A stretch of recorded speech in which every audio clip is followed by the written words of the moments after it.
Beberapa hari yang lalu, komika sekaligus komedian Babe Cabita diberitakan meninggal dunia setelah berjuang melawan penyakit anemia aplastik yang dideritanya.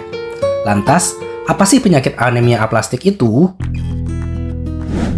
Anemia aplastik adalah suatu kondisi gangguan kesehatan berupa anemia atau kurang darah dikarenakan sumsum tulang tidak mampu memproduksi sel darah baru secara cukup. Berbeda dari jenis anemia lain pada umumnya, pada anemia aplastik, penderita tidak hanya kekurangan sel darah merah, tetapi juga kekurangan sel darah putih dan keping darah atau trombosit. Lantas, apa sih penyebab anemia aplastik ini? Jadi, anemia aplastik merupakan penyakit yang bersifat idiopatik atau penyebabnya tidak diketahui secara pasti. Namun, anemia aplastik ini dibagi menjadi dua, yaitu inherited aplastic anemia dan acquired aplastic anemia. Inherited aplastic anemia adalah suatu kondisi kerusakan genetik yang diwariskan dari orang tua kepada anaknya, sehingga si anak memiliki faktor bawaan yang menyebabkan sumsum tulang tidak mampu memproduksi sel darah baru secara cukup. Sedangkan acquired aplastic anemia adalah anemia aplastik yang didapatkan seseorang di sepanjang kehidupannya. Seringkali terjadi karena penyakit autoimun yang dimiliki seseorang, di mana sistem imunitas tubuh secara keliru menyerang sel-sel pembentuk darah baru yang ada di sumsum tulang, sehingga sumsum tulang tidak mampu memproduksi sel darah baru secara cukup. Selain itu, anemia aplastik juga dapat disebabkan karena konsumsi obat-obatan tertentu, pengobatan menggunakan radioterapi, terpapar radiasi, terpapar senyawa kimia-kimia tertentu seperti organofosfat, pestisida, dan juga benzena. Terus, apa sih tanda atau gejala seseorang yang menderita anemia aplastik?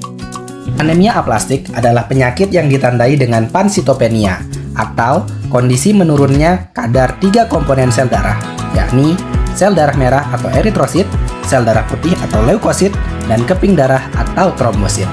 Untuk mengetahui gejala yang ditimbulkan dari anemia aplastik, maka kita perlu tahu fungsi dari ketiga komponen sel darah ini.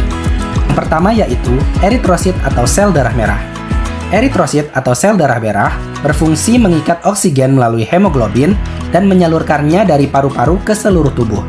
Sebagaimana kita ketahui bahwa oksigen dibutuhkan oleh sel-sel tubuh untuk membentuk energi yang akan digunakan untuk menjalankan proses-proses kehidupan.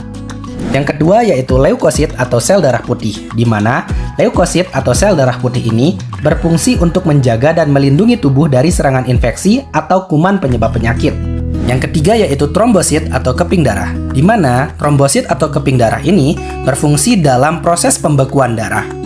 Nah, setelah mengetahui fungsi dari ketiga komponen sel darah tersebut, kita dapat mengetahui bahwa seseorang dengan anemia aplastik akan mengalami gejala berupa lemah, letih, lesu, kulit dan mukosa tampak pucat, dada berdebar, pusing, sesak napas, serta mudah terkena infeksi yang bisa ditandai dengan demam, ataupun mengalami perdarahan seperti mimisan, memar, gusi berdarah, dan lain-lain. Lantas, apa saja sih pengobatan pada pasien dengan anemia aplastik? Pada pasien dengan anemia aplastik akan menjalani pengobatan berupa terapi suportif dan terapi. Pada pengobatan suportif, dokter akan memberikan obat-obatan simptomatik atau sesuai dengan gejala yang dirasakan oleh pasien. Semisal pasien merasakan demam, maka akan diberikan antipiretik atau penurun demam. Kemudian, dokter juga akan melakukan transfusi darah sesuai dengan kebutuhan pasien, bisa dengan sel darah merah ataupun dengan trombosit. Sedangkan pada terapi definitif, dokter akan melakukan pengobatan dengan imunosupresan guna menekan sistem kekebalan tubuh pasien untuk mengatasi kondisi autoimun yang dimiliki oleh pasien. Selain itu juga dapat dilakukan transplantasi sel punca atau sumsum tulang untuk mengembalikan fungsi sumsum tulang agar dapat membentuk sel darah baru sesuai kebutuhan tubuh. Lantas, apa sih komplikasi yang dapat terjadi pada pasien dengan anemia aplastik? Yang pertama yaitu dapat menimbulkan perdarahan yang berlebihan. Selain itu juga dapat menimbulkan infeksi yang berat dan dapat berujung pada kematian. Terus, adakah cara yang bisa dilakukan untuk mencegah anemia aplastik?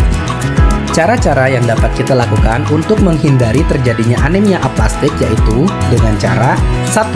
Makan makanan bergizi seimbang, 2. Rutin berolahraga, 3. Istirahat yang cukup, dan yang keempat, menghindari faktor-faktor yang dapat menyebabkan anemia aplastik yang sudah disebutkan di awal.